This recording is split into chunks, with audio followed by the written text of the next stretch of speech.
Hello viewers, আসসালামু আলাইকুম। Welcome to my channel kitchen time with Saida. Poila Boishakh তো চলে এলো, সবাইকে বৈশাখের শুভেচ্ছা জানিয়ে শুরু করছি আমার আজকের রেসিপি। বৈশাখের রেসিপিতে আজ করে দেখাবো নারকেলের নাড়ু। খুব সহজ করে এবং পারফেক্টভাবে কী করে নারকেলের নাড়ু বানাতে হয় সেই প্রণালীটি আজ আপনাদের সাথে শেয়ার করব। আশা করি আপনাদের ভালো লাগবে। কথা না বলে চলুন জেনে কী করে পারফেক্টভাবে নারকেলের নাড়ু বানাবো সেই প্রস্তুত প্রণালী। নারকেলের নাড়ু বানানোর জন্য প্রথমেই আমাদের লাগবে নারকেল। এখানে আমি 2 কাপ পরিমাণ কোরানো নারকেল নিয়েছি। নারকেলটা যত মিহি সম্ভব তত মিহি করে কুড়িয়ে নিতে হবে। আর লাগবে গুড়, এখানে আমি 1 কাপ পরিমাণ গুড় নিয়েছি। আর এলাচের পাউডার লাগবে, এখানে আমি সামান্য একটু 1/4 চা চামচের মতো এলাচের গুঁড়ো ব্যবহার করব। আর লাগবে ঘি। এই কয়েকটা উপকরণ দিয়ে কী করে পারফেক্টভাবে নারকেলের নাড়ু বানাই চলুন জেনে নিই। প্রথমে চুলায় বসিয়ে দিব একটা প্যান। এখানে দিয়ে দিলাম 1 টেবিল চামচ পরিমাণ ঘি। এই ঘিটা দেওয়ার জন্য খুব সুন্দর একটা ফ্লেভার আসবে নাড়ুতে। আপনি যদি ঘিটা ব্যবহার করতে না চান তাহলে না দিলেও চলবে। এবার এর মাঝে দিয়ে দিলাম নারকেল কোরানোগুলো। এবার ঘিয়ের মাঝে নারকেল কোরানোটা সামান্য একটু ভেজে নিব। খুব বেশি সময় ভাজার দরকার নেই, চুলা আঁচটা মাঝারি করে 1 থেকে 2 মিনিটের মতো ভেজে নিলেই চলবে। 1 থেকে 2 মিনিট আমি ভেজে নিয়েছি। এবার এর মাঝে যে গুড়গুলো আমি ভেঙে রেখেছিলাম সেই গুড়গুলো দিয়ে দিব। গুড়গুলো একটু ছোটো টুকরো করে দিলে খুব সহজে গলে যাবে, সেই জন্য আমি গুড়টাকে ছোটো ছোটো টুকরো করে ব্যবহার করেছি।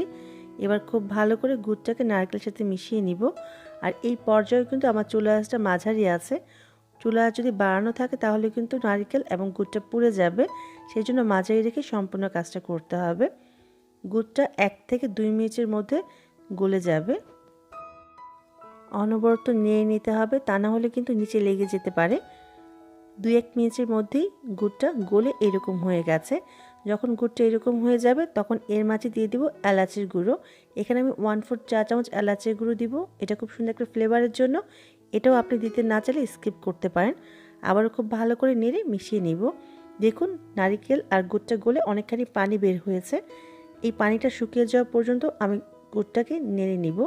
আর অবশ্যই চুলা আঁচটা মাঝারি করে তারপরে এই কাজটা করবেন, তা না হলে নিচে লেগে যেতে পারে।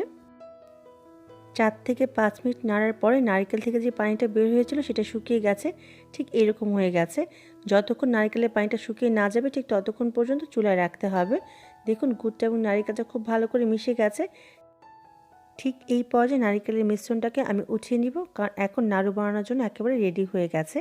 উঠিয়ে অন্য একটা পাত্রে নিয়ে নিতে হবে, কারণ গরম পাত্রে রাখার পরে এটা খুব বেশি পুড়ে যেতে পারে, সেই জন্য অন্য একটি পাত্রে নিয়ে 2 মিনিট অপেক্ষা করব ঠান্ডা হওয়ার জন্য। এই পর্যায়ে অনেক গরম থাকে, তাই 2 মিনিট ঠান্ডা করে তারপর নাড়ুগুলো বানাবেন। 2 মিনিট পরে ফিরে এলাম।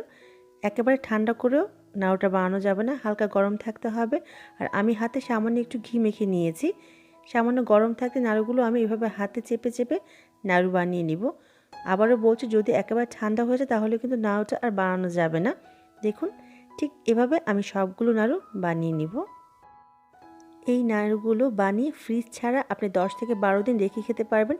আর ফ্রিজে রেখে 15 থেকে 16 দিন এই নাড়ুগুলো আপনি খেতে পারবেন। দেখলেন তো কত সহজে তৈরি হয়ে গেল খুবই মজার নারকেলের নাড়ু। যদি আমার রেসিপিগুলো ভালো লাগে প্লিজ আমার চ্যানেলকে সাবস্ক্রাইব করে রাখবেন পরবর্তী রেসিপির জন্য। সবাই অনেক ভালো থাকবেন, আমার জন্য দোয়া করবেন। আবারও দেখাবে সহজ কোনো রেসিপিতে, ততক্ষণ পর্যন্ত আল্লাহ হাফেজ।